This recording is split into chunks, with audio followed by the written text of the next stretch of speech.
뜨겁습니다. 식사 맛있게 하셨어요?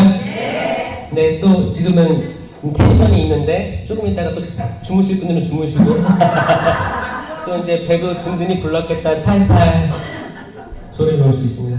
자, 이 두 번째 강의는 이제 1강이 이제 소개 강의하고 성령 세미나가 뭔지 대충 알고 이제 하느님의 사랑에 대해서 알았다면 이제 예수 그리스도를 통한 구원이에요. 페이지 45페이지 한번 열어볼게요.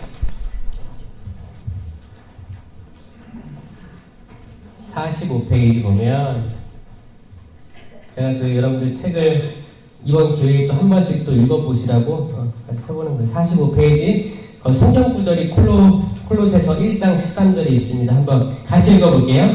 아버지께서는 우리를 어둠의 권세에서 구해내시어 당신께서 사랑하시는 아드님의 나라로 옮겨주셨습니다. 아멘. 다음 페이지 넘겨보시면 또 아까처럼 좀 색깔 칠해져 있는 부분만 읽어볼게요. 하느님을 떠나 죄와 악마의 노예가 된 세상. 그러니까 이 세상에 대해서 이야기를 하고요. 그 다음에 다음 페이지 49페이지 보면 악의 세력에서 우리를 구하시는 예수님이라고 나옵니다. 그 다음 페이지에 보면 7죄 종이 나오는데 7죄 종 한 번씩만 읽어볼게요. 1번 교만, 2번 인색, 3번 호색, 4번 분노, 5번 탐식, 6번 질투, 7번 태난이라는 7죄 종이 있습니다. 다음 페이지 넘겨볼게요. 길이고 진리이며 생명이신 분이 예수님이라는 거죠. 그 다음에 구원의 완성인 십자가가 있으면서 이 2주 강의가 구성되어 있습니다. 자, 이제 책을 내려놓으시고요. 요거를 다 제가 많이 읽었다니까요. 이거를 다 이제 함축하고 또 어떻게 하면 좀 재미있을까 이런 것도 고민을 많이 했다니까요. 그렇죠? 예수님 한번 생각해 보자고요. 예수님이 제가 1강의 마지막 때 얘기했죠. 어떻게 내려오셨다고요? 제일 좋은 그릇에 담겨 오신 거예요. 그 영어로는 그 프룻이 뭔지 아시죠? 과일이라는 뜻이에요. 프룻 다이움 지저스라고 하는 성모성의 기도문이 있어요. 태중의 아들 예수님을 프룻이라고 했어요. 예수님을 지저스라고 표현한 게 아니고 프룻 다이움 지저스라고 했어요. 그래서 프룻 뭐냐면 이게 프룻은 열매가 씨앗을 가지고 있는 열매를 프룻이라고 합니다. 씨앗이 있어요. 그래서 새들이 그 열매를 먹으면 씨를 먹을 거 아니에요. 그럼 뒤로 나오죠. 그러면 이게 또 이제 비도 내리고 하다 보면 또 싹이 나요. 또 열매를 맺어요. 뭐예요? 프룻의 존재 의미는 또 다른 열매를 맺기 위한 거예요. 자, 성모님께서 프룻을 가지셨어요. 어떻게? 그분께서는 은총이 가득하셨기 때문에, 성령이 가득하셨기 때문에 예수님을 잉태하셨어요. 예수님이 나오셨어요. 그 세상에 또 열매를 맺었어요. 그 열매를 받아먹은 이들이 인간이에요. 그 말씀이 씨앗이에요. 씨앗은 곧 말씀이에요. 아까 제가 처음에 말한 듯이 마음밭, 우리 마음밭이라고 했죠? 다 씨들이 심겼어요. 이제 우리가 돌밭은 돌을 골라내고 가시덤불이면 가시덤불 쳐내고 이제 열릴 거예요. 자랄 거예요. 그럼 우리도 열매 맺는 삶으로 나아가는 게 궁극적인 우리의 창조된 이유입니다. 이거예요. 그런데 기존까지 우리는 왜 열매 맺는 삶을 못 살았는가? 이걸 봤을 때 이게 첫 번째, 예수 그리스도를 인식하지 못했기 때문이에요. 두 번째, 성령의 은사와 열매를 몰라서 그렇습니다. 이 두 번째 성령의 은사와 열매는 3강의 때 이어집니다. 지금은 왜 우리는 예수 그리스도가 구원자이심을 모르고 있었느냐에 대해서 이야기를 해볼게요. 저 신학교 거기 학창시절에도 좀 공부 잘하는 친구 아니었고요. 수업 시작하면 잘 졸았고요. 점심 먹고 엎드려 잤고요. 그래서 저는 뭐 혹시 뭐 강의할 때 주무시는 분들 저 뭐라고 안 해요. 왜냐면 저도 그랬기 때문에. 완전히 공감됩니다. 자면 다 지나가는 거야. 아무리 가르쳐도 안 들어오는 거야. 그랬는데 제가 어떻게든 겨우겨우 신학교 들어갔어요. 신학교에서 공부 잘했을까요? 못했을까요? 잘했어요. 못했어요. 똑같이 못했어요. 똑같이 못했어요. 겨우겨우 살았어요. 겨우겨우 살았는데 그래도 신기한 건 지금 지나고 와보니까 그때 배웠던 것들이 떠올라요. 그러니까 헛배우진 않은 거야. 근데 시험을 못 봤던 것 뿐이에요. 글로 잘 못 표현해가지고 점수를 못 받는 것 뿐이지. 그래도 뭐 듣긴 들었던 거예요. 어딘가 남아있었어. 근데 제 삶은 신학생의 삶이 아니었어요. 저는 사물놀이나 하고 신학교에서 신학생들 기도 많이 할 것 같잖아요. 기도의 전문가 같죠?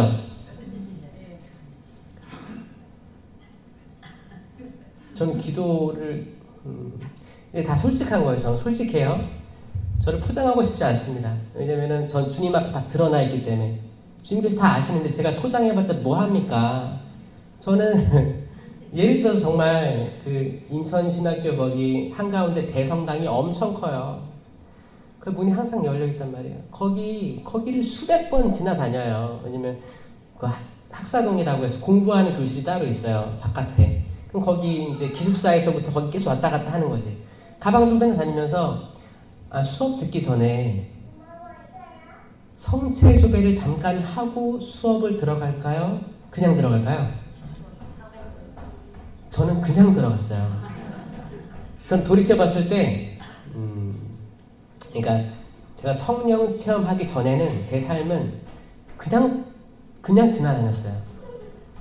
성모님상이 저기 성모당 가운데 딱 있습니다. 거기 지나다닐 때 우리는 성모님상이 있으면 이렇게 멈춰서 인사하죠? 신학생들도 하죠? 저도 했어요. 근데 평상시 하다가 제가 언제는 혼자 산책을 할 일이 있었어요. 혼자 걸어가는 거야. 성모님상 여기 있어. 저 멀리. 지나가다가 어떻게 해요? 이랬던 적이 있을까요? 없을까요? 그러니까 아무도 없으니까. 아무도 날 보는 사람이 없어. 그러니까 내가 평상시에는 이렇게 하고 했는데 다 있을 때는 그냥 지나가기도 하고 그죠. 제 믿음이 뭔가를 많이 고민했어요. 그러니까 약간 제가 알고 있는 거랑 제 행실이 다른 거를 제가 느끼기 때문에 나 기도하는 사람 맞나? 그리고 이제 뭐 고해성사를 갔어. 묵주기도 5단 하래요. 5단. 근데 성사를 보러 들어갈 때의 절박함과 나올 때 그 개운함은 달라요. 화장실 들어갈 때 기분 별로 안 좋잖아요. 나올 때 기분 좋잖아요. 고해성사 보고 묵주기도 5단 받았어. 근데 묵주기도 5단은 언제 해요? 바로 여러분들 하세요? 네. 저는 미루다가 자기 전에 묵주를 잡았어. 그냥 일단이 채 끝나기도 전에 잠들었어요. 그럼 이거 다 이루어진 거예요? 저는 아기 때 그런 말 들었거든요. 묵주기도 하다 잠들면 누가 해준다고요? 근데 생각해보니까 전 성모님이 기도할 시간 없을 것 같아. 성모님 지금도 매듭 풀고 계시는 거 알아요? 네. 거기 매듭 풀고 계세요. 매듭. 내가 죄를 졌고 내가 보속을 받으면 나의 벌이 생긴 거예요. 죄하고 벌이 있어요. 벌이 받은 거예요. 그럼 이 벌을 다 맞춰야지 내 죄와 벌은 없어지는 거예요. 근데 나는 1단밖에 안 했어요. 그럼 나머지 4단은 어디 있는 거예요? 남아있어요. 이걸 잠벌이라고 합니다. 잠벌, 잠시의 벌이에요. 이 잠벌이 없애주는 걸 뭐라고 해요? 전대사라고 하는 거예요. 그래서 전대사 받으라고 하는 거예요. 어? 근데 또 받으면 나를 위해 쓰지 말고 좀 양도하라 이렇게 얘기하는 거예요. 어쨌든 죄와 벌이 있고 저는 그 벌을 다 성실히 수행하지 않았어요. 제 자유의지로 기쁘게 용서받았으니까 벌까지 수행하겠다 열심히 기도하지 않았어요. 신학생인데 그리고 신학 열심히 공부하고 열심히 했겠어요. 딴짓하면서 또 하는 척하고 또 시험 보고 겨우겨우 넘어가고 방학 나오면 방학이 되면 본당에서 학사님 나왔다고 막 박수 쳐요. 그럼 이제 캠프 준비해가지고 여름 캠프 이제 애들 데리고 이제 교리교사들하고 데려가잖아요. 그래서 놀고 오는 거지. 같이 놀고 돌아와서 또 여름 캠프 가면 뭐 하는지 알아요? 옛날에는 여름 캠프 가면 귀신놀이 했어요. 아니 천주교 여름 캠프 가가지고 귀신놀이를 왜 해요? 그러니까 뭐야 교리교사들이 좀 재밌게 하려고 애들 좀 더우니까 뭐 남양 특집 해가지고 소복 입고 짠 나타나고 밤에 이게 뭐예요? 하여튼 그 여름 신앙학교도 많이 변질됐던 때였어요. 지금은 하는지 모르겠어요 저는. 근데 예전에 그랬었어. 그렇게 같이 저도 덩달아서 어떻게 놀래줄까 엎드려 있다가 지나가는 애기 발목을 잡는 거야. 이거 왜 이런 걸? 그러면 놀래잖아요. 이렇게 놀래키고 물놀이 하고 이런 게 캠프였던 시절이 있었어요. 저는 예수님에 대해서 잘 몰랐어요. 그냥 성당에 가만히 앉아있고 그럴듯하게 있으면 좀 눈 감고 있고 묵상하는 척하면 예수님과 친해 보였지만 제 속마음은 예수님과 멀어져 있었어요.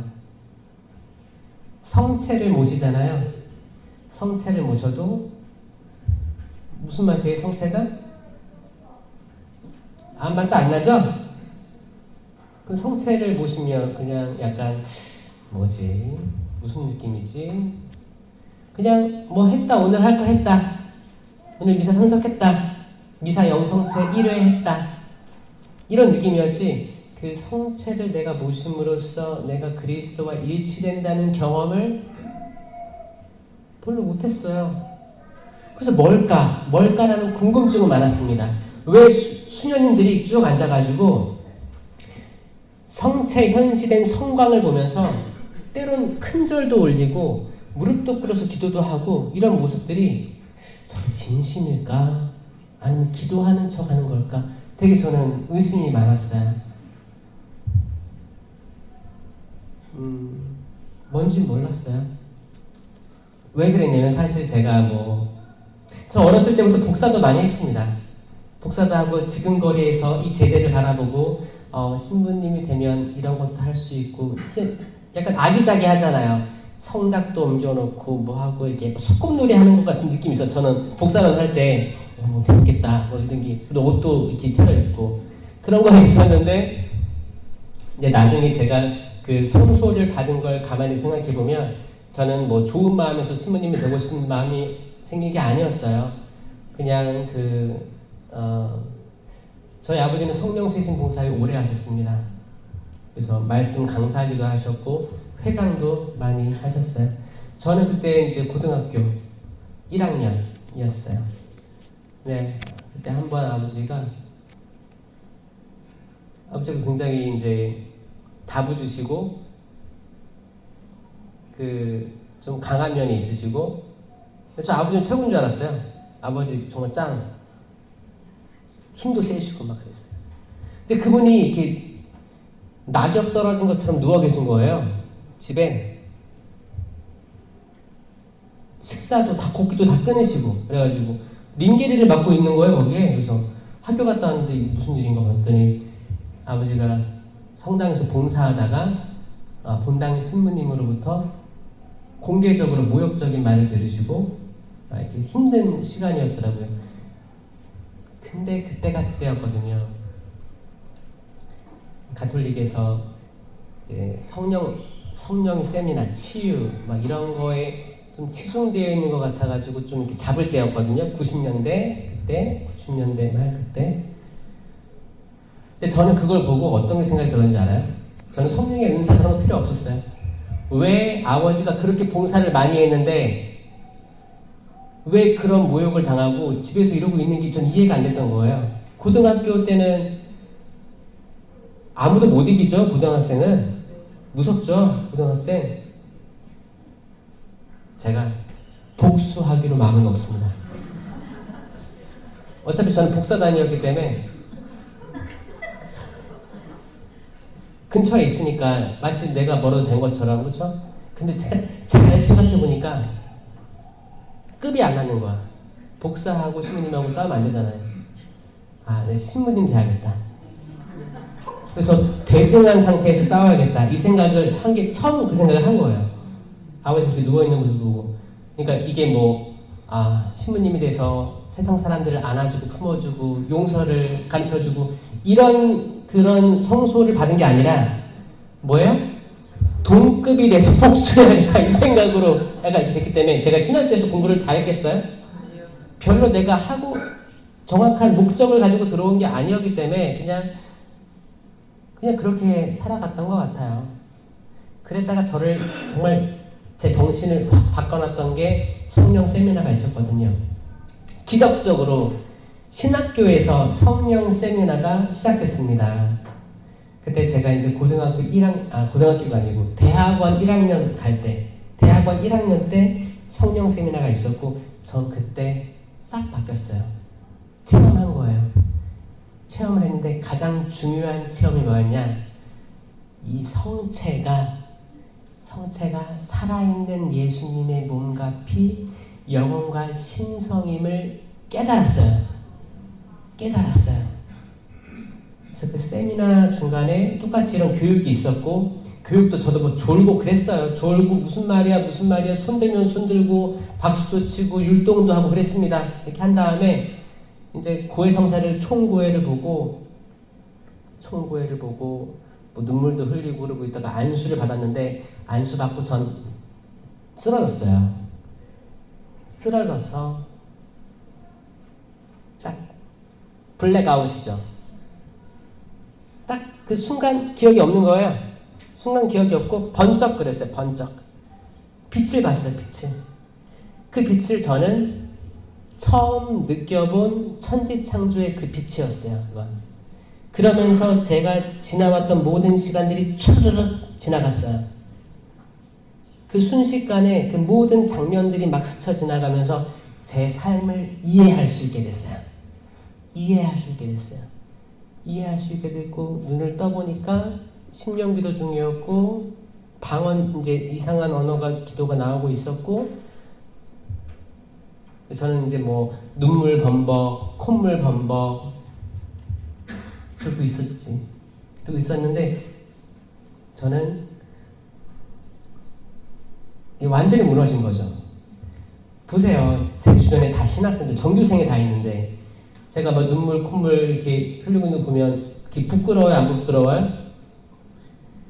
일반적이면 부끄러웠겠지. 근데 그때는 부끄럽지 않았어요. 이게 인간의 모습이구나. 우리가 경직되게 살고 뭔가 차려입고 유니폼을 입고 그럴듯하게 있으면 다 그럴듯해 보여요. 근데 속만 조금만 들여다봐도 그 사람 모든 것들은 다 드러나게 되어 있습니다. 하느님 앞에서 감추어진 게 없거든요. 이거 다 드러나니까 나라는 존재가 이거구나. 인간이 이렇구나. 인간의 나약함, 참혹함, 한계성을 본 거예요. 그러니까 난 누가 필요해요? 구원자가 필요합니다. 구원자가 필요합니다. 제가 쌓여있는 것들을 평상시에는 남에게 막 투영했어요. 내 스스로에 대한 성격이나 내가 가지지 못한 거에 대해서 내가 억하심정이 있어가지고 내가 화나는 게 있었는데, 이거를 저는 동료 신학생 부모님에게 풀곤 했어요. 짜증나는 거야. 그냥 다 짜증나고 불쾌하고. 근데 이제 대상이 바뀌었어요. 예수님이 하느님이구나. 하느님은 보이지 않는데 지금 보이는 예수님이 세상에 왔다 가셨구나. 이분에게 다 투영해야겠다. 내가 가지고 있는 모든 근심, 걱정, 분노, 내가 가지고 모든 감정들, 슬픔, 기쁨, 모든 것들을 이분이 책임져 주시는구나. 이분이구나. 내가 남들한테 그렇게 해서 상처 주기보다 나의 마음을 다 아시는 분이 생겼구나. 드디어 그분께서 예수 그리스도이구나. 그리고 그분이 내가 그분을 찾아간다고 생각했었는데 그게 아니고 그분은 항상 나에게 오셨구나. 성체로 오셨구나. 항상 나는 오셨는데 나는 그냥 모시고 딴 생각하니까 그분이 오실 줄 몰랐던 거예요. 성체를 인식하지 못하니까 성체에 대한 신심도 안 생기고 약간 그 뭐 어디 가서 그냥 뭐 주는 거 얻어먹고 오는 것처럼 습관적인 신앙생활을 했던 거예요.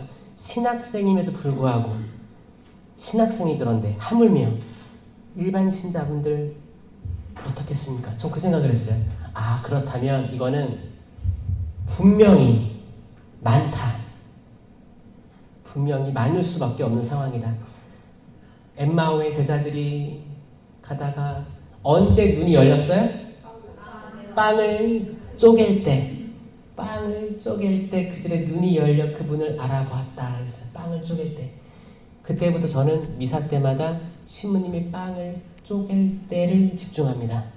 왜냐하면 미사할 때 평상시에 우리가 딴 생각할 때가 있어요. 너무 바쁜 일이 있고 만약에 이제 중간고사, 기말고사 준비해야 되는데 미사 하면 안 들어와요. 아, 시험 때 뭐 써야 되지? 어젯밤에 공부도 못했는데 시험 잘 보면 뭐 해요? 그쵸? 근데 그 걱정하고 있는 거야. 미사에 집중이 안 돼요. 근데 또 1독서가 수산나 얘기야.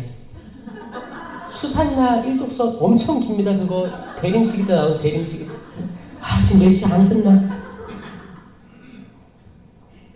복음은 족보야. 예수 그리스도의 족보. 누구를 낳고 누구를 미사 때 집중하지 못하고 분심거리 가득하고 그럴 때 마지막 힌트는 뭐냐? 빵을 쪼갤 때예요. 빵을 쪼갤 때 그 소리를 들으시려고 노력하세요. 그러면 뜨뜨득 작은 미세한 소리 들립니다. 그때가 마지막 기회예요. 눈이 열릴. 계속 딴청하고 있었다면 정신 차리고 집중하자. 빵을 쪼갤 때 그분을 보세요. 성전 휘장이 갈라질 때 그분의 옆구리에서 물과 피가 흘러나올 때를 상상하셔야 돼요. 그리고 하느님의 외아들 예수 그리스도께서 나 때문에 돌아가셨다. 나는 길이요 진리요 생명이다.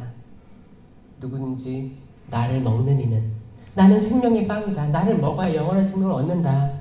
그래 그거 그리고 이제 그리스도의 몸 하면 그 집중하면서 아멘. 어차피 이 속에서 예수님이 보이지 않습니다. 이건 실체 변화된 빵이기 때문에 보이지가 않아요. 실체 변화가 뭐냐면 transubstantiation이라는 긴 단어입니다. 긴 단어예요. 이거를 쉽게 이해하려면 이 반대말을 이해해야지 잘 이해됩니다. 반대말은 transfiguration이에요. 거룩한 변모를 transfiguration이라고 해요. trans 바꾸다, figuration 하면 figure 겉모습. 그러니까 거룩한 변모 완전 바뀌었죠? 겉모습이 거기 아주 하얗게 어떤 마정장이도 바꿀 수 없을 거 하얗게 바뀌었잖아요. 거룩한 변모라고 해요. transfiguration. 여기 반대는 transubstantiation. trans 바꾸다, subs 하면 subway 아시죠? subway. subway가 뭐예요? 그 빵 만드는 데가 아니고 서브웨이 하면 지하철. 그렇죠. 지하철은 밑에서 다니죠. 서브 하면 밑이에요. 밑.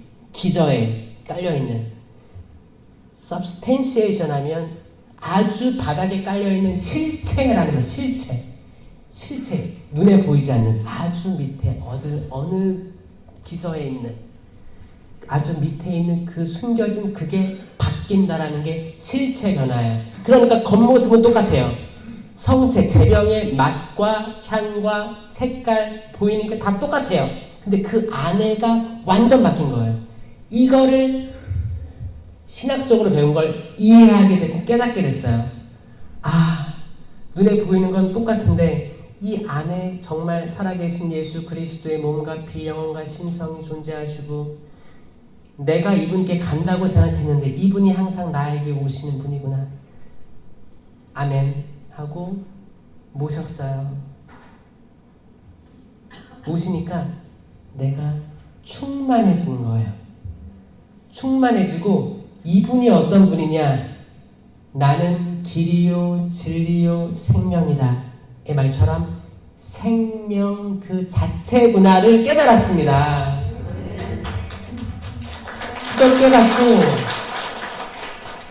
그걸 깨닫고 이제 나중에 제가 이제 호주로 갑니다. 호주로 가서 힘들었어요. 말 배우느라 힘들고, 문화 배우느라 힘들고, 인종차별 겪느라 힘들고, 그게 다 힘들었어요. 그리고 제가 그때 보자, 이제 신부 2년 차니까, 신부 2년 차 때 그때 나이가 30이었어요. 30살에 간 거예요. 거기 살고 있는 거예요. 그때 제 동기들은 한국에서 주임 신부하고 있었어요. 그러면 제가 제 동기들하고 제가 비교를 안 할래도 비교를 할 수밖에 없어. 아니 내 동기들은 뭐 감기 걸렸다고 했는데 나 보니까 쌍화탕이 사제관 앞에 가득 쌓여있대요. 사랑받는 주임 신부님들이었어.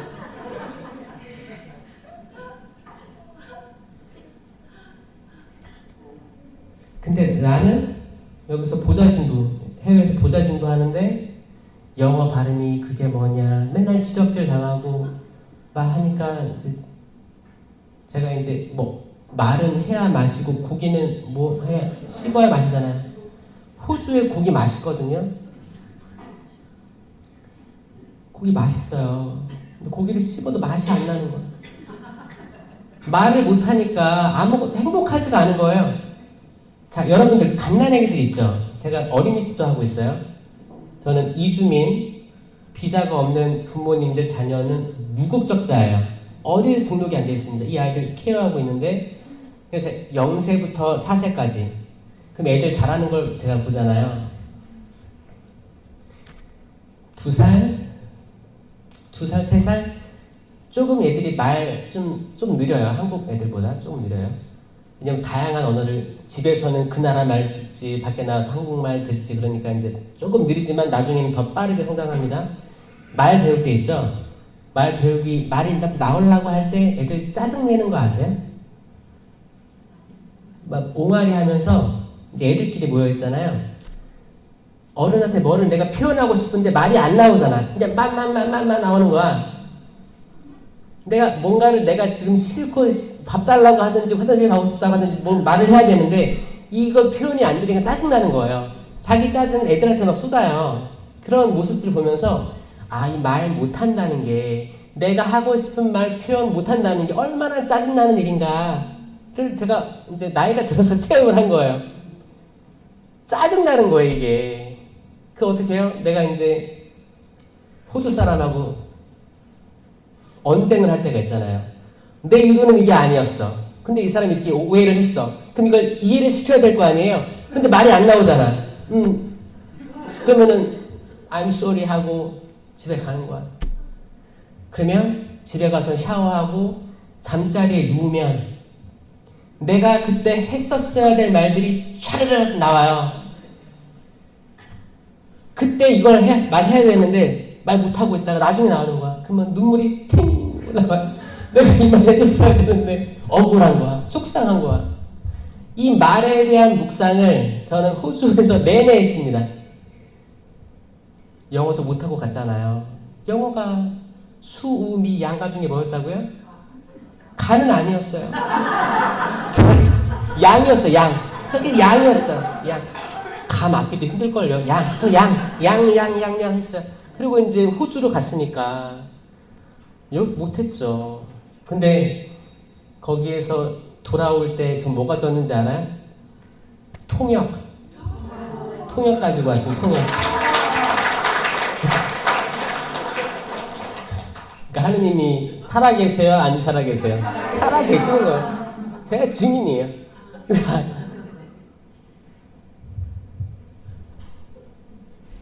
언어, 말은 해야 됩니다. 말해야 돼요. 그 말을 못했던 삶 속에서 성당의 성체조배를 자기 자유의지로 한 거죠. 어두운데 스테인드 글라스 햇빛 들어올 때 멍하니 앉아있는데 이 십자가를 바라보는데 십자가에 마치 해가 이렇게 스테인드 글라스에 비춰가지고 빛이 들어왔는데 여기 십자가 예수님 머리 쪽에 몸통 쪽에 원이 모여 있는 거예요. 빛이. 저걸 보고 그렇게 이렇게 멍하니 보고 있었지. 근데 그게 열매로 보였습니다. 열매로 보이기 시작하고 그때 딱 느꼈어요. 열매? 십자가? 이게 뭐지? 라는 생각에 제가 언젠가 읽은 게 있거든. 성경을 찾기 시작했어요. 창세기부터 신명기 그리고 연관성들 찾고 묵시록까지 영어 성경으로 공부하기 시작했어요. 근데 거기에 굉장히 특이한 게 느껴졌어요. 뭐냐? Tree of Life가 계속 보이는 거예요. Tree of Life. Tree는 나무죠. Life는 뭐예요? 생명이에요. 생명나무란 단어가 오는 거예요. 그래서 이걸 검색해봤어요. 한국말로. 성경책에 생명나무가 있는지. 있었어요. 근데 희한하게도 저는 창세기를 그렇게 많이 읽었는데 생명나무가 눈에 안 들어왔거든요. 그냥 선악과 나무 열매 먹고 아담과 하와가 추방됐다는 것만 알고 있었지. 그리고 하느님께서 가죽 옷을 덮어주시면서 이렇게 뭐 보호해 주셨다는 거 알고 있었지. 저는 생명나무가 눈에 안 들어왔었어요. 마치 영성체를 아무리 해도 영성체에 예수님이 못 봤던 것처럼 생명나무를 못 봤습니다. 여러분, 성경 창세기 2장 이제 아담과 하와 이야기 나오고 3장에서 끝나요. 3장에서 끝나면서 카인과 아벨 넘어가기 전에 뭐라고 나오냐면 하느님이 이들을 추방한 이유를 얘기하십니다. 이들이 다시 돌아와 생명나무 열매를 먹게 해서는 안 되지 라고 하시면서 내보내는 거예요. 전 이거를 그냥 등한시했었어요. 옛날에는. 그러다가 요한묵시록을 읽는데 생명나무가 한 4-5번 나와요. 뭐지? 자세히 읽어봤어요. 요한묵시록 2장 7절에 내가 다시 그들을 생명나무 열매를 먹게 하리라 나와 있고 22장이 마지막 장이거든요. 요한묵시록 22장에 자기들의 긴 겉옷을 깨끗이 빨아입는 이들은 행복하다. 그들은 다시 도성으로 들어올 권한은 없고 생명나무 열매를 먹게 될 것이다. 이거 뭐예요? 창세기에는 먹지 못했던 열매를 요한묵시록에는 앞으로 먹을 것이다 라고 지금 계시하고 있죠? 뭐지? 조금 이제 힌트를 찾았어요. 저는 이거 어떤 신학서적에서 본 게 아닙니다. 제가 깨달은 거예요. 뭐지? 뭔가 이게 연결고리가 있을 것 같은 거야. 왠지. 왜냐하면 우리가 저는 공부는 못했지만 이건 알고 있었어요. 이제 국어, 언어 영역 지문이 길면 서론하고 결론 읽으면 답을 찾을 수 있거든요. 약간 스킬 같은 건 알고 있었어. 나중에 책을 읽어도 서론, 결론 읽으면 답이 나와. 논문을 봐도 서론, 결론 읽으면 시간 없을 때 대충 이런 흐름이겠다. 이거 알아요. 그러면 이 두꺼운 책, 읽기 어려운 책이 정말 이게 관통되는 메시지일까라는 의문이 들었어요. 왜냐면 창세기에 나오고 요한묵시록 마지막에 나오니까 혹시나 해서 계속 묵상하기 시작했어요. 자, 사과나무의 열매는 뭐예요? 사과겠죠. 배나무는 배겠죠. 생명나무 열매는 뭐예요? 생명이더라고요. 생명이에요. 생명인데 나는 길이요 진리요 생명이다 라고 했어요. 나는 생명의 빵이다 라고 했어요. 요한복음 6장에 나는 생명의 빵, 생명 뭐지? 신명기에 내가 생명과 죽음, 축복과 저주를 너희에게 내놓는다. 결정해라. 이거거든요. 봤을 때 성경의 모든 역사가 생명의 책이었어요. 생명의 책이었어요. 곧 예수 그리스도의 책이었습니다. 아멘? 생명을 깨달았어요. 그리고 여기에 드리운 빛이 성체로 느껴졌어요. 자, 잘 보세요. 모세가 광야에서 구리뱀을 높이 들어올린 것처럼 사람의 아들도 높이 들어올려져야 한다. 기억나시죠? 네. 모세가 왜 구리뱀을 들었어요? 하느님 시켰어요. 그렇게 들라고. 어? 왜? 그때 불뱀이 날아와서 다 죽였어요. 불뱀 뭔지 알아요? 빨간 뱀이에요. 빨간 뱀. 막 날아다녔대요. 무섭겠죠? 막 혓바닥 사방에서 날아오니까 일단 이스라엘 백성들은 뒷걸음질 넘어져서 일단 공포를 집어먹고 이미 죽은 거야. 영적으로 나 죽었구나. 물리면 죽겠거니. 물리면 죽는다는 걸 본인이 믿었어요. 받아들인 거야. 그러니까 죽어가는 거예요.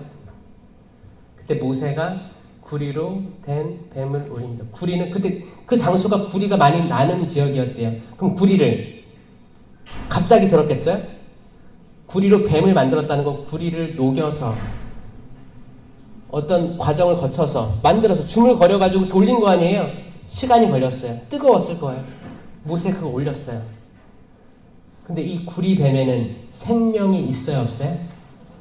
죽었지. 없어요. 아예 생명 자체가 없는 그 형상이잖아요. 그걸 본 이스라엘 백성들은 뱀에 물렸어도 살았다. 아멘? 왜냐? 이 구리 뱀에는 생명이 없습니다. 나를 죽게 할 수 없습니다. 아멘?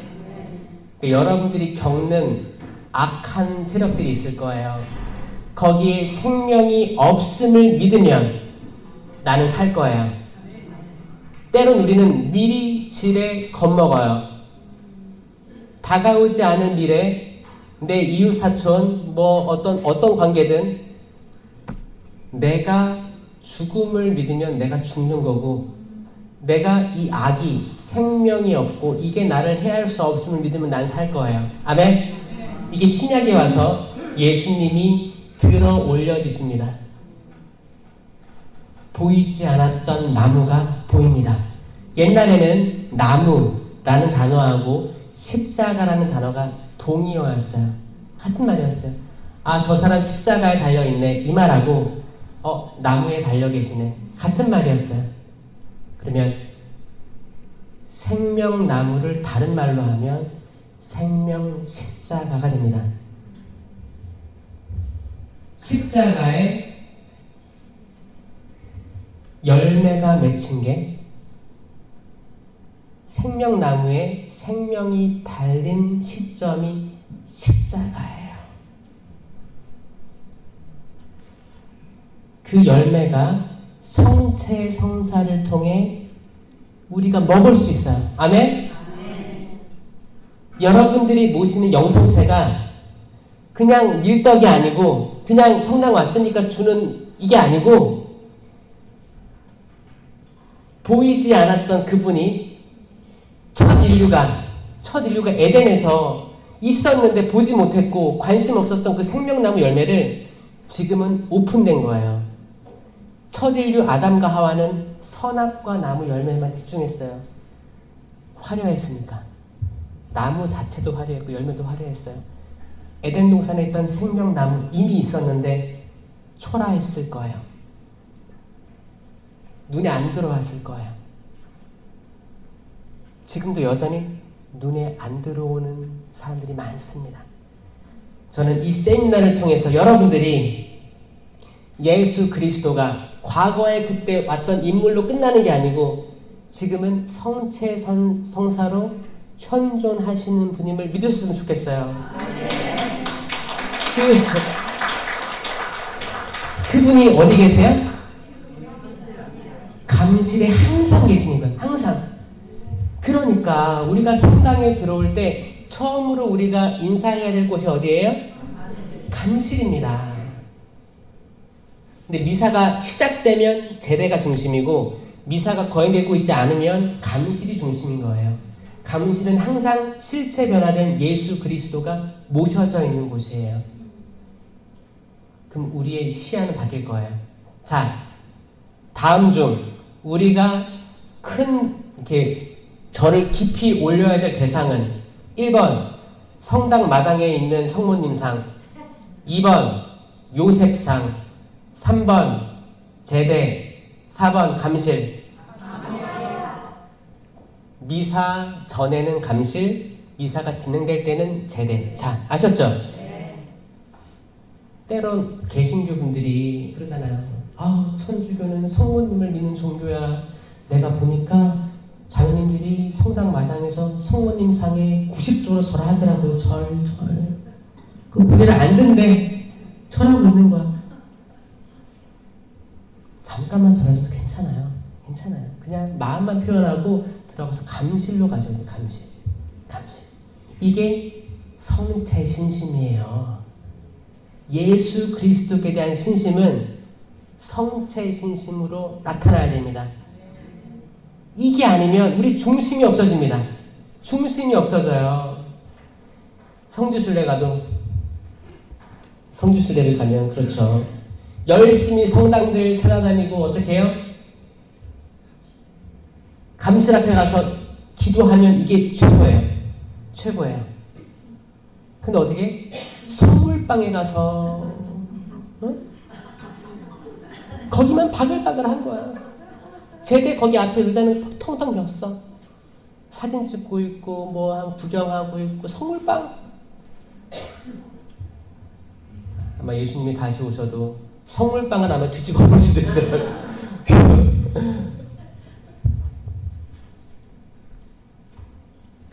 예수 그리스도께서 세상에 오셔서 많은 기적들을 하셨는데 그 중에 한 가지 특이한 점이 첫 기적이에요. 첫 기적. 네, 요한복음 2장의 카나의 혼인잔치 기억하시죠? 그 기적이 굉장히 인상 깊은데, 왜냐하면 아직 때가 안 됐습니다, 어머니. 근데 기적을 했어요, 안 했어요? 했잖아. 왜 했을까요? 엄마가 시켜서.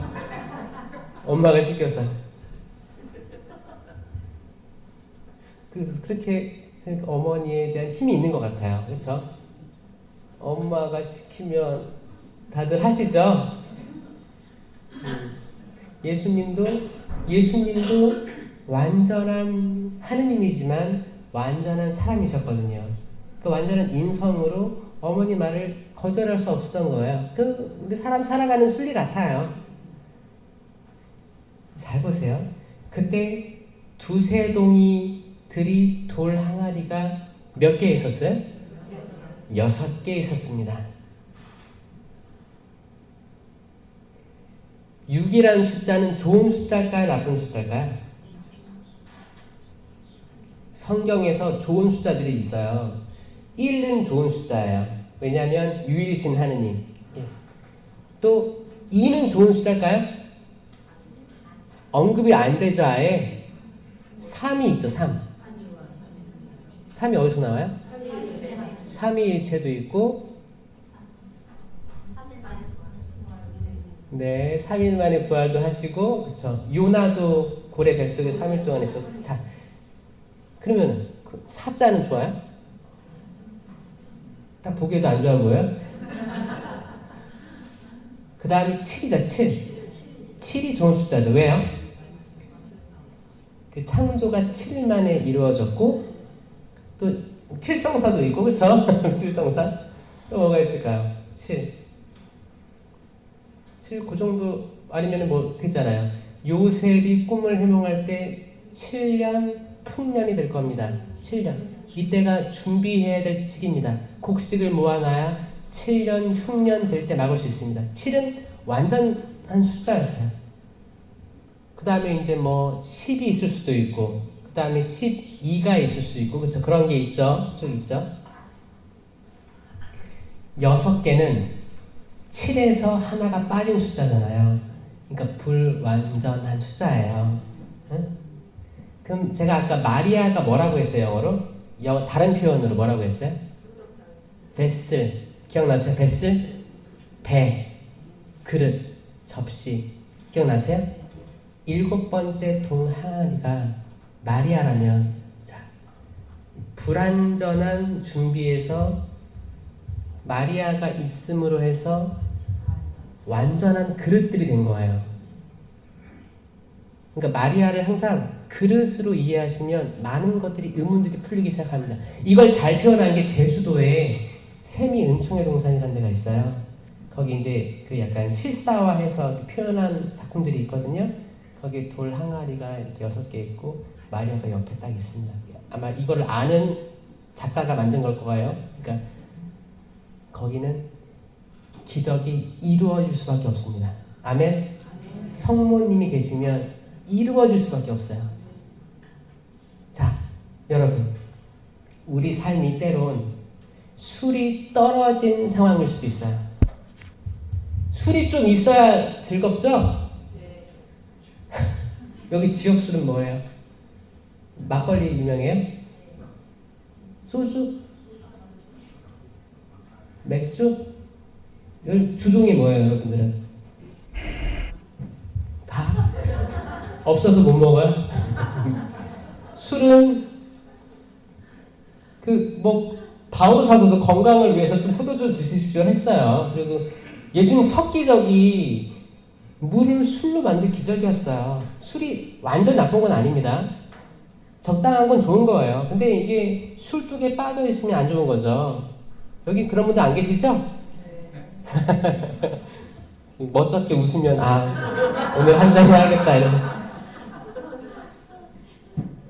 적당한 건 좋은 거예요. 자, 그 기쁨이 없던 곳에 물을 술로 바꿔준 이 기적은 앞으로 혼인잔치 때, 하늘나라 천상 혼인잔치 때 어떻게 바뀔지를 미리 얘기해 준 거예요. 자, 지금 마찬가지. 지금도, 오늘도 우리가 때론 기운도 없고, 몸도 예전 같지 않고, 자식들도 예전처럼 말도 듣는 것도 아니고, 각자 사는 것 같고, 인생에 낙이 없다. TV 틀면 맨날 청문회나 하고 있고, 싸우고 있고, TV 봐도 재미도 없고, 드라마 봐도 맨날 똑같고, 별로 재미가 없네, 살아가는 게. 애들 다 키우고 나니까 무슨 낙으로 살지? 여기가 카나예요. 여기가 카나예요. 여러분들은 혼인잔치에 초대받았습니다. 아멘? 그 혼인잔치가 매번 미사 성제 때 이루어지는 거예요. 아멘. 미사 성제 때 이루어지는 거예요. 그러면 우리의 근심은 기쁨으로 변할 겁니다. 아멘. 그분께서 주시는 건 좌절이 아니에요. 만약에 어머니가 아들아 술이 떨어졌구나. 사실 어머니는 이 물을 술로 바꾸라고 말하지 않았어요. 뭐랬어요? 아들아 술이 떨어졌구나.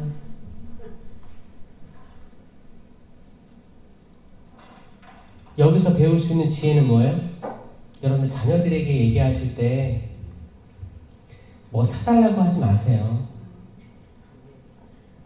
그냥 그래요. 아들아 장롱에 옷이 없구나. 딸아 나 지금 나가야 되는데 들고 갈 가방이 없구나. 야, 없다고만 하세요. 알아들을 거예요. 알아들을 거예요. 근데 이거 사와 하면 일단 싫어요. 근데 없다고 하세요. 없다고. 엄마 임플란트 해야 되는데 통장에 돈이 없구나. 없다고 하세요. 그거 다 채워주시리라 믿습니다. 주님께서 허락해 주시는 건 좌절, 근심, 어두움, 실망, 절대 안 될 것 같은 그런 절망들이 아니고 다 될 거다, 희망적인, 바꾸어질 거다, 기쁨으로 바꿔줄 거다, 우리 삶을 변화시켜줄 거다. 그러니 실망하지 말자. 이거예요. 이 흐름. 오직 예수 그리스도께서 주시는 겁니다. 나는 길이요 진리요 생명이다. 아멘. 영광이 성부와 성자와 성령께, 성부와 성자와 성령의 이름으로 아멘. 감사합니다.